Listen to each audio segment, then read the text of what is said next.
Osbrook offered one final contract. Reclaim a brewery taken by bandits. But when he arrived, he discovered a different story. The objective remains the same, only the names had changed. Crom honored his word. A wagon, horses, and a road to Bryn. Varen was searching for a missing alchemist. Jorgrim had no interest in answers, only the work. Before leaving, the camp gained a new tool, Darrow the blacksmith. Bryn offered questions. Mannshire offered contracts. Jorgrim chose the contracts.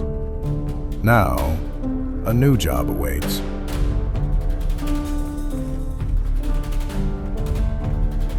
The first guard is already dead. The rest are coming for Jorgrim's head.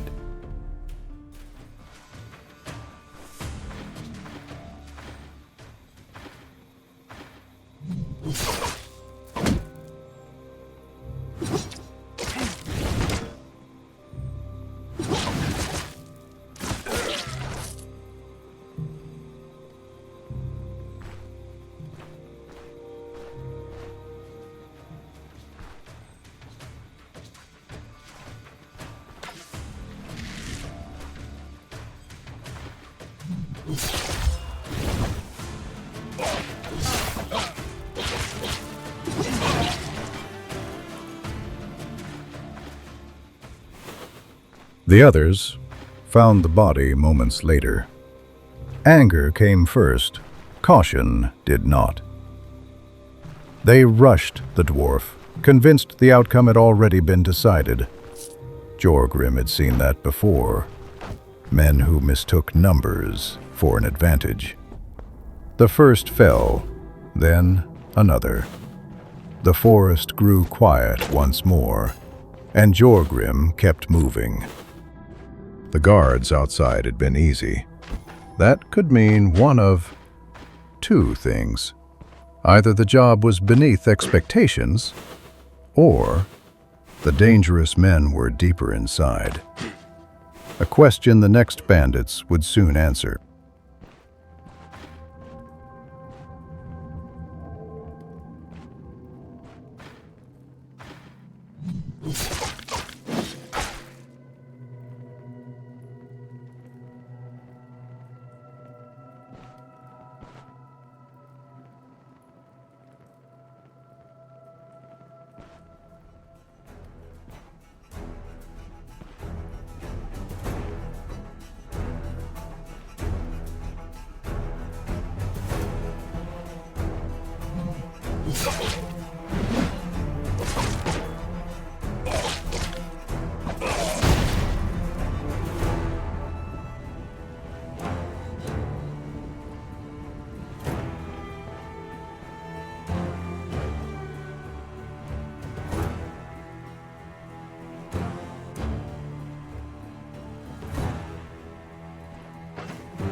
These bandits fought differently.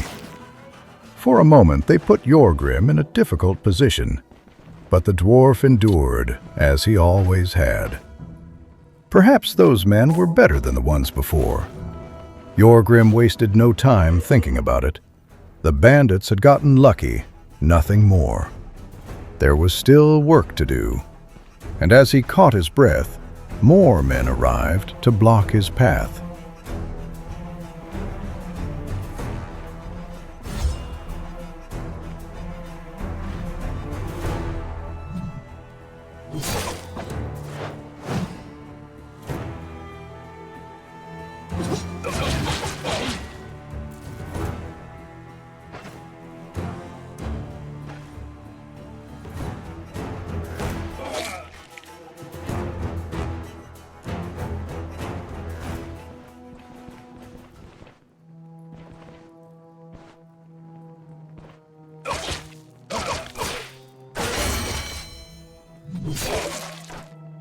By instinct, Jorgrim fell back. The bandits followed. The ground was already familiar.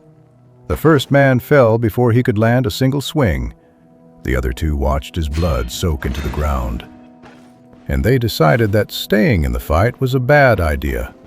They ran. Or at least they tried to.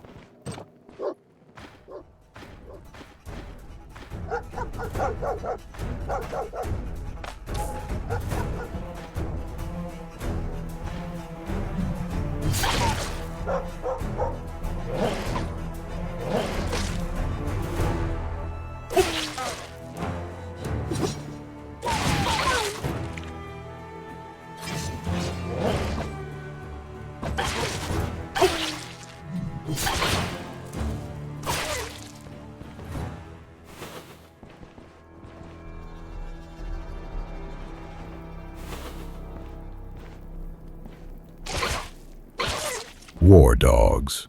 Mannshire was beginning to show its teeth.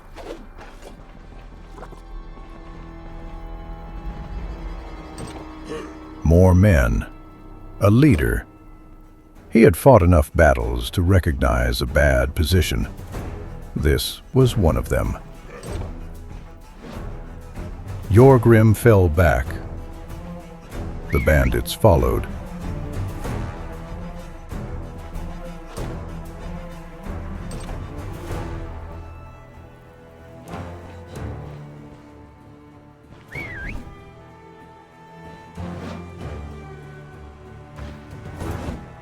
Then he noticed the hunter net. If it worked for them, it could work for him.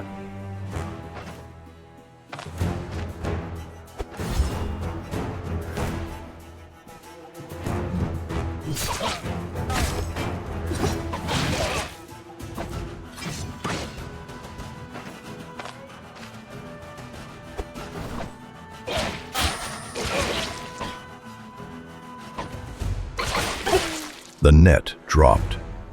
One of the bandits became trapped. His companions tried to help him. That was a mistake. While he struggled with the ropes, Jorgrim's axes kept moving. By the time the man freed himself, he was almost alone.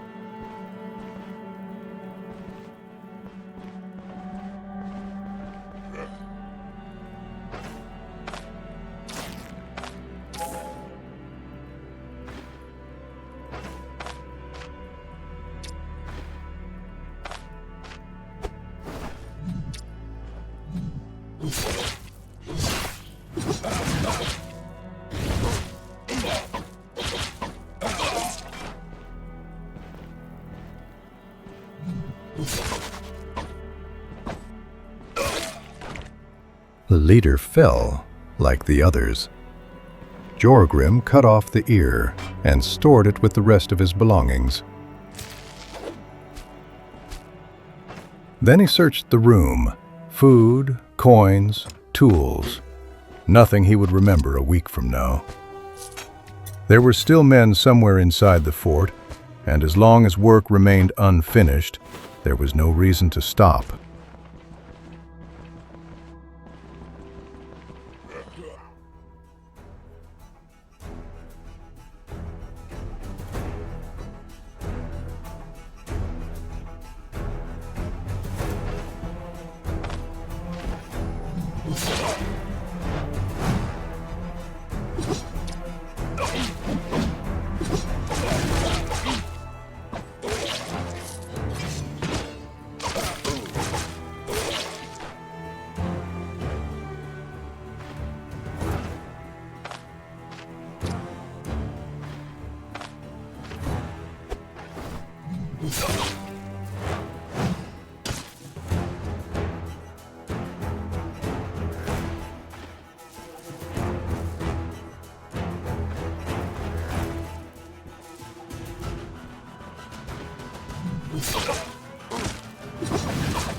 The bandits kept falling, but the blows kept landing as well. There were no shields in front of him anymore, no companions guarding his flanks. Pain was becoming a regular part of the job. and the dwarf seemed to accept it as naturally as he accepted rain or cold.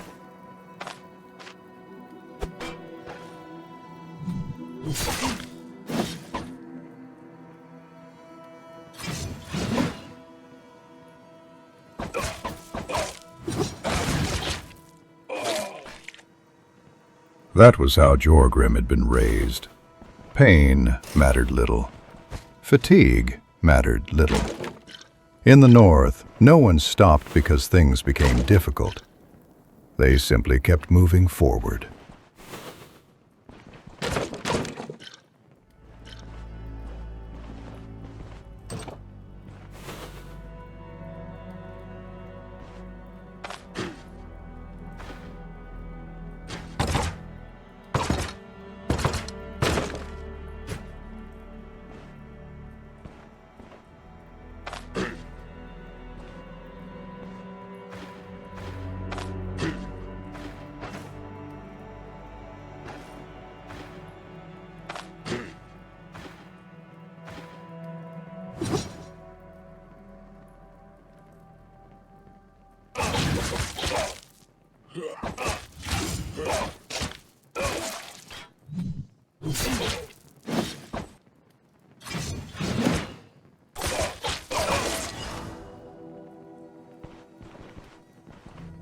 Now the job was done.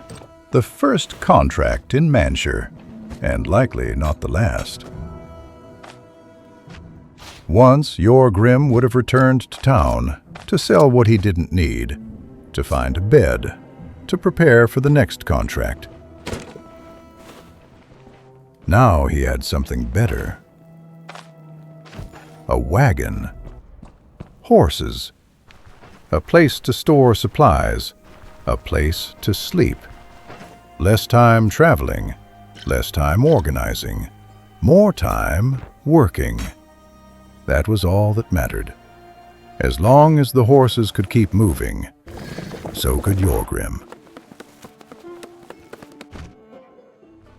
The next request came from the city, a task from the monk of Mannshire. Not out of faith, Jorgrim had his own gods, but because someone had to handle medicine and the consumables that kept men alive in the field. The one responsible was an herbalist, but when Jorgrim arrived, the job was already finished. The man was dead. Not by violence, by time, by age. Nothing to fix, nothing to stop, only what remained behind. He left something, a record, recipes, preparations, methods, all written down. Jorgrim went through it, not as knowledge, as tools. There were also supplies, a herb pouch, space for what mattered, for what gets used in the work. Everything useful, everything usable, nothing more. The herbalist was gone, but the work continued, and that was enough. The wagon stopped near Raven Hill, an abandoned crypt on the road to Mannshire. Not a contract, not yet. But there was something Jorgrim needed there. A skull, an offering, a link. Not to ask for answers, not to seek guidance, but to keep the altar active. His gods were not new. They did not appear in Mannshire. They had traveled with him from Fial. Now the wagon was not only for resting and moving, it was also for preparation, for cooking, for storage, for continuation. And if blessings helped in combat, then they were part of the work. Nothing more. In Mannshire, the monk was waiting. Jorgrim handed over the herbalist's book. No explanations, no unnecessary details. The job was done. The reward came as expected. Coins, access to supplies, new materials, but also something more. Options, tools, ways to do the work better, cheaper, more efficiently. None of it felt special. It was logical. Each contract left something behind. Each task added another piece to the camp. Jorgrim did not see it as growth, only as structure. The work continued, and now it was simply easier to maintain.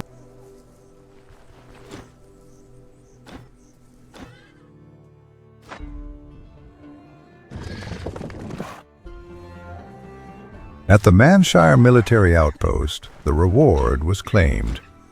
The bandit leader's ear was enough proof. The payment was high, higher than expected. Mannshire paid better than Osbrook. That was a fact, nothing more. Without rest, Jorgrim took another contract, this time against the undead, at Raven Hill. The crypt was not empty. Only what occupied it had changed. He did not read the details, only the destination. He returned to the camp. There was work to be done. The new tools were already there. They needed to be used. First, repairing the gear. Daryl worked the metal. Jorgrim waited. The marks from the fort were still on the weapons. Blows, cuts, signs of previous work. But that did not matter. The equipment was ready again. Jorgrim had already seen the nets in combat. They had worked. At the camp, he made one. Simple, practical, ready to be used. The herbs from the monk of Mannshire also had a use. Not in theory, in the work. They became consumables, prepared, stored, ready for the next contract. Raven Hill was the destination. A crypt. Not empty, only waiting. The undead do not negotiate.